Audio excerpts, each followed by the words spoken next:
तो जिस तरीके से पेपर लीक हुआ उसके बाद सवाल कई खड़े हो रहे हैं, लेकिन इस बीच 10 बड़े अपडेट जो है इस मामले को लेकर वो हम आपको बता देते हैं कि 10 बड़ी खबरें कौन कौन सी हैं। 13 अप्रैल को अंग्रेजी की परीक्षा दोबारा करवाई जाएगी। बलिया के डीएम और एसएसपी से रिपोर्ट शासन ने मांग ली है। इसके अलावा एसीएस गृह अवनीश अवस्थी ने विस्तार से रिपोर्ट मांगी है, विस्तृत रिपोर्ट मांगी है। बलिया के डीआईयूएस और एक प्रिंसिपल को सस्पेंड कर दिया गया। 5वीं बड़ी खबर यह है कि 13 अप्रैल को दोबारा रद्द हुई परीक्षा करवाई जाएगी। जांच के लिए वाराणसी से बलिया के लिए एसटीएफ की टीम रवाना हो गई है और शिक्षा मंत्री ने कहा है कि दोषियों को बख्शा नहीं जाएगा। जहां भी चूक हुई है दोषी बचेंगे नहीं किसी भी कीमत पर।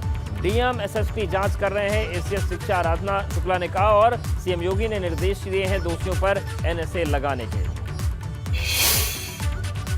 और चलिए एक बार फिर से रुक करते हैं अपने सहयोगियों का जो लगातार इस पूरे घटनाक्रम पर नजर बनाए हुए हैं। शैलेश एक बार फिर से आपके पास आ रहे हैं। अब प्रेस कॉन्फ्रेंस होगी नहीं, प्रेस विज्ञप्ति जारी कर दी गई है, लेकिन आगे की परीक्षा में इस तरीके का कोई लीक न हो, परीक्षा रद्द न करनी पड़े, इसके लिए क्या मास्टर प्लान है? ये भी एक बड़ा सवाल है क्योंकि दावे हर बार होते हैं पर खेल भी हो जाता है।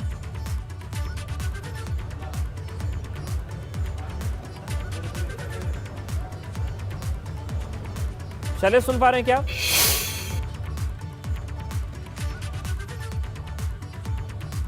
तो शैलेश के पास जाएंगे, हमारे साथ सनुज भी लगातार बने हुए हैं। सनुज, सवाल ये है कि अब जो बच्चे हैं उनकी तैयारियां चलती रहेंगी, लेकिन जो मैनेज करना है 13 तारीख का पेपर, वो एक बड़ी चुनौती होगी इनके सामने, क्योंकि दूसरे विषय का भी होगा और अंग्रेजी भी देनी पड़ेगी। बिल्कुल, देखिए आपने सही कहा, एक बड़ी चुनौती इन छात्रों के सामने खड़ी हो गई है कि वो इंग्लिश का पेपर जो बिल्कुल तैयारी करके आए थे वो रद्द हो गया है। अब उसके बाद उनको और एग्जाम देने हैं और उसके बाद फिर 13 तारीख को उनको फिर दोबारा से कहीं ना कहीं इंग्लिश की तैयारी करनी पड़ेगी।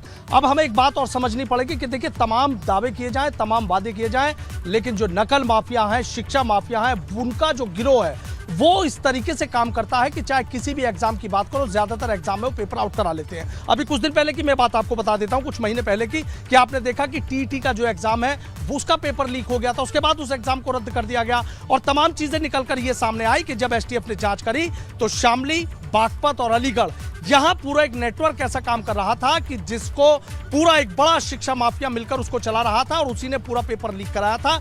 उन लोगों की गिरफ्तारी भी हुई, लेकिन सवाल यही है, इस मामले में गिरफ्तारी भी होगी, जो लोग हैं वो भी सामने आएंगे, लेकिन सवाल वही उठता है कि आखिर कब तक ये नकल माफिया, शिक्षा माफिया पेपर आउट कराते रहेंगे। तमाम दावों की हवा निकलती रहेगी, तमाम सुरक्षा के इंतजाम, चाहे ये कहा जाए कि सीसीटीवी कैमरे लगाकर पूरी निगरानी की जा रही है, तीसरी आंख से भी बच जाते हैं ये शिक्षा माफिया। और कब तक ऐसे जो तमाम स्टूडेंट्स यहां पर हमारे साथ 12th क्लास के खड़े हुए हैं, जो इंग्लिश का पेपर देने आए थे और इनको ये रोक दिया गया कि आपका पेपर रद्द हो गया है, कब तक ये स्टूडेंट्स मानसिक दबाव में रहेंगे? ये स्टूडेंट्स एग्जाम भी देंगे, पास भी हो जाएंगे, इनको रिजल्ट भी मिल जाएगा, लेकिन इनके कहीं ना कहीं दिल में और दिमाग में एक चीज रहेगी कि हमने तमाम तैयार रखी थी, लेकिन हमारा एक इंग्लिश का पेपर लीक हो गया था। कुछ और जो स्टूडेंट 11वीं के 12वीं में आएंगे, जो 12वीं पास करके आगे जाएंगे, सब कहीं ना कहीं इस दबाव में रहेंगे कि आखिर ऐसे नकल माफियाओं पर कब एक्शन होगा और कब तक इनकी जो मेहनत है, रात दिन ये स्टूडेंट जगते हैं, रात दिन मेहनत करते हैं, लेकिन नकल माफिया हल्के से पैसों के लालच में एक बड़ा नेटवर्क चलाकर इन लोगों के मंसूबों पर पानी फेर देते हैं, इनकी उम्मीदों पर पानी फेर देते हैं। और ये बिल्कुल, और ऐसे माफियाओं पर कार्रवाई होनी चाहिए। शैलेश एक बार फिर से हमारे साथ जुड़ गए। शैलेश, अब सवाल ये है